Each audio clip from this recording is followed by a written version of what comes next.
एक और मामला है नाजरीन, और वो कुछ यूँ है कि हम अपने घर की बात करते हैं। हर इंसान का ख्वाब होता है अपना घर। हर अमीर व गरीब ये ख्वाब देखता है कि उसका अपना घर हो, उसकी अपनी ज़मीन हो, और उसके लिए हर कोई कोशिश भी करता है। अपना घर हर इंसान, हर अमीर व गरीब का ख्वाब, मगर महंगाई के इस दौर में ये ख्वाब हकीकत में बदलना बहुत मुश्किल तरीन मरहला है। इस ख्वाब को पूरा करने के लिए अक्सर कम आमदन अफराद तो ये हसरत दिलों में ही दबाए अपनी दुनिया से रुखसत हो जाते हैं। अपना घर, अपनी छत बनाने के लिए इंसान अपनी सारी ज़िंदगी की जो जमा पूंजी होती है और जो खून पसीने की कमाई होती है उसे लगा देता है।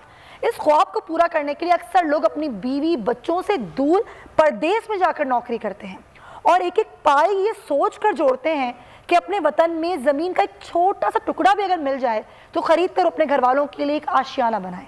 कोई बैंक से कर्जा लेता है, कोई अपना जेवर बेचता है। एक सारी हकीकी कहानियाँ आज नस्ला टावर के मकीनों की बेबसी को चीख चीख कर सुना रही हैं।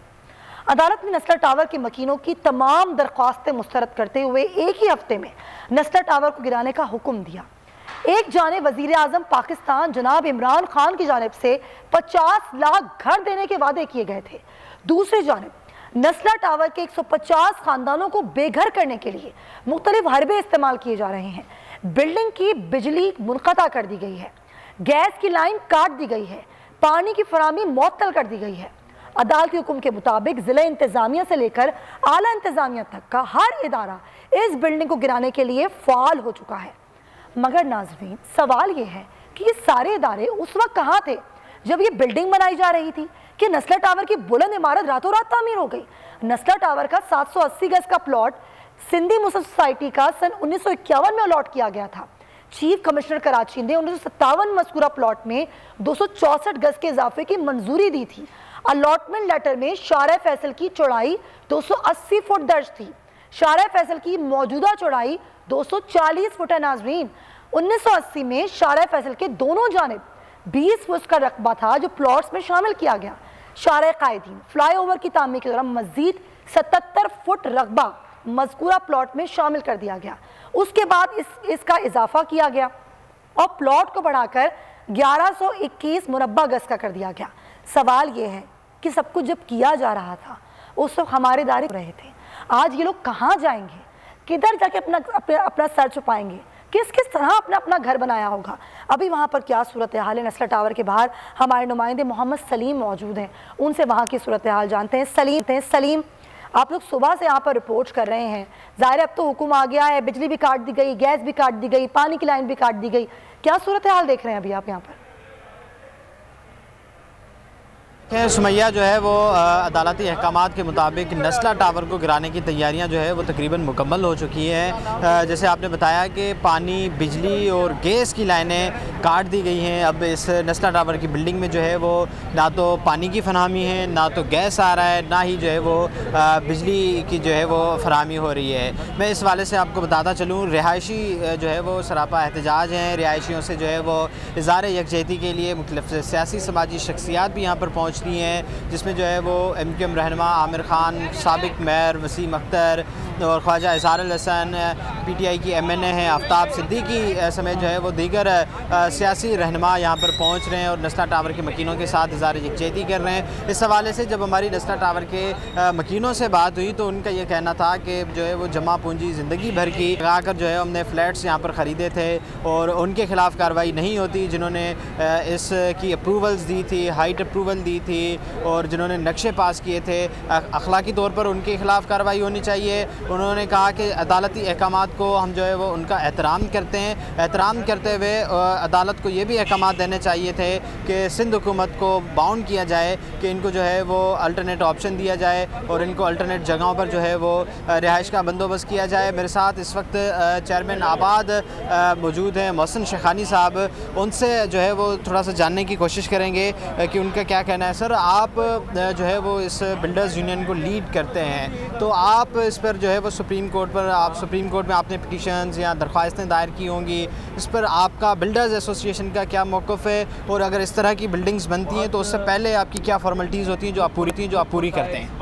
देखिए, नॉर्मली जब भी बिल्डिंग पास होती है तो काफ़ी प्रोसेस है उसका, कमर्शलाइजेशन होना और उसके बाद ये बिल्डिंग बनना, इसका नक्शे पास होना, 17 एनओसियाँ होना।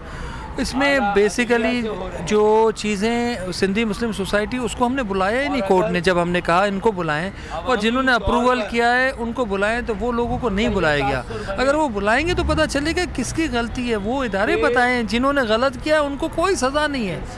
अगर बिल्डर ने गलत किया तो मैं कहता हूँ बिल्डर को ही बुलाए। और सारी चीज़ें करने के बाद आम आदमी आज परेशान है। इन्होंने तो 5 साल रहने के बाद अचानक ये इशू हुआ है। तो ये इश्यूज अगर हम इसको एड्रेस नहीं करेंगे तो कैसे होगा? ये आम आदमियों का ऑर्डर है सुप्रीम कोर्ट का कि आप इसको खाली करवाएं, और तो इनको कंपनसेशन देना है, तो कंपनसेशन देना बहुत इंपॉर्टेंट है। तो ये कमेटी बनाए, इन लोगों को पहले कंपनसेशन दिलवाए। सही, अभी आपने कंपनसेशन नहीं दिया गया। कहा जा रहा है 780 गज का प्लॉट तो था अलॉट, बाकी अलॉटमेंट नहीं थी। तो कंपनसेशन किस तरीके से, किस टेक्निकल वे में दिया जाएगा? फिर अगर दिया ही नहीं गया तो फिर मसमार कैसे किया जा रहा है? यही कह रहा हूँ कि जब तक आप हमें कंपनसेशन नहीं देंगे तो ये बात ही आगे नहीं होगी। ये लोग निकलेंगे कैसे? इनका क्या कसूर है? इनका कंपनसेशन होना सबसे इम्पोर्टेंट है, और इसको डिज़ाइन करना पड़ेगा। प्लॉट की कॉस्ट को लेना पड़ेगा, कुछ बिल्डर पे हम डालें, कुछ अथॉरिटीज़ पे डालें, गवर्नमेंट ऑफ सिंध इसमें फ्रंट पे आएगी। इसके लिए बाकायदा हाई पावर बना के चीज़ें कोर्ट पे पेश की जाएगी कि ये इन लोगों को हम कर सकते हैं तो खाली कराएंगे, अदरवाइज़ कैसे खाली होगा ये? अच्छा, दूसरी बात ये कि अब तो खाली होने के तो अहकामात आ गए ना, खाली तो करना पड़ेगा। महदूद धमाके से उड़ाने की बातें भी की जा रही हैं। आपने कहा 17 एनओसीज आती हैं, पूरा एक तरीक़ेकार होता है, ऐसी कोई बिल्डिंग नहीं खड़ी हो जाती। तो उन लोगों के खिलाफ खुद आप लोग क्या कार्रवाई करने का सोच रहे हैं? तमाम लोग मिलें, बात करें कि ऐसे कैसे तामीर हो गई, और अब गिराने का हुक्म तो अदालत ने दे दिया, गिराना तो पड़ेगा। डेफिनेटली हम लोग अब इस कंडीशन में कि हम क्या करें, हम आगे कारोबार ही नहीं कर सकेंगे, हम पे कोई एतमाद ही नहीं होगा। ये इंडस्ट्री कराची के हवाले से ख़त्म हो जाएगी। हम अगर ये बात करेंगे तो काम ही नहीं हो टेक्निकली। और मैं ये समझता हूँ कि आने वाले वक्तों में कंस्ट्रक्शन इंडस्ट्री में कोई प्रोजेक्ट ही हम नहीं बनाएंगे। हम कैसे बनाएंगे प्रोजेक्ट के 5 साल के बाद? आप हमारे घर लोग भेज रहे हो और हमें पीछे लगा रहे हो। हम इंडस्ट्री के लिए काम कर रहे हैं और उसके बावजूद ये काम होगा तो मेरे ख्याल से हम काम नहीं कर सकेंगे आने वाले टाइम में। आप बिल्कुल सही कह रहे हैं कि इस तरह तो काम करना ही बहुत मुश्किल हो जाएगा, और यकीनन इसके लिए कोई आप लोगों को खुद स्ट्रेटजी बनानी होगी। अगर कुछ लोग जो कि इसमें जिम्मेदार हैं, अगर आप लोगों के खिलाफ खड़े नहीं हुए तो आपके खुद के लिए बहुत प्रॉब्लम होने वाली है।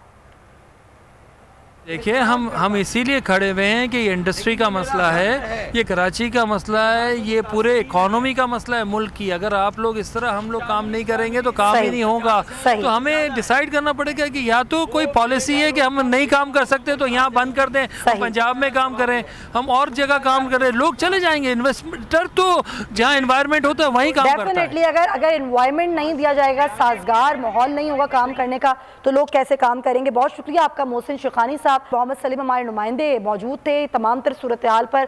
ज़ाहिर ये सोचना होगा खुद बैठ के इदारों को भी कि अगर इस तरीके से काम होगा तो फिर यहाँ पर लोग घर बनाने का नहीं सोचेंगे। एक घर बनाना इस महंगाई के दौर में आसान काम नहीं है। नाज़रीन, सब्सक्राइब करें और बेल दबाएं ताकि कोई खबर रह न जाए।